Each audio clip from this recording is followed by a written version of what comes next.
दादांचं निधन ज्या दिवशी अपघाती निधन झालं त्या दिवशी संध्याकाळीच प्रतिक्रिया देताना याविषयी भाष्य केलेलं होतं की अलीकडच्या काळात बऱ्याच वेळेला दादा स्वतः माझ्या घरी आलेले होते. अनेक वेळेला त्यांची माझी चर्चा झालेली होती. जवळपास 4 वेळा तर ते जेवणात मी संध्याकाळी यायचे आणि जेवण करूनच चर्चा पूर्ण करून जायचे.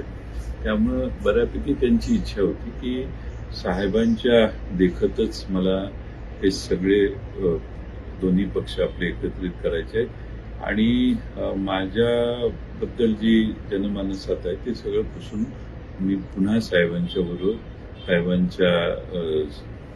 पक्षाबरोबर एकत्रित यायला तयार आहे आणि त्यांचा आग्रह होता. त्यामुळं एकदा नाही जवळपास 8-10 वेळा माझ्याकडं त्यांच्या बैठका झाल्या आणि बैठकीचं ठिकाण माझं घरच होतं आणि माझ्याकडे येऊन बऱ्याच वेळेला पहिल्या 2-4 बैठका तर त्यांनी त्यांच्या भावना व्यक्त करण्यातच खर्च झाल्या आणि त्यांचा प्रचंड साहेबांच्याबद्दल आदर होता.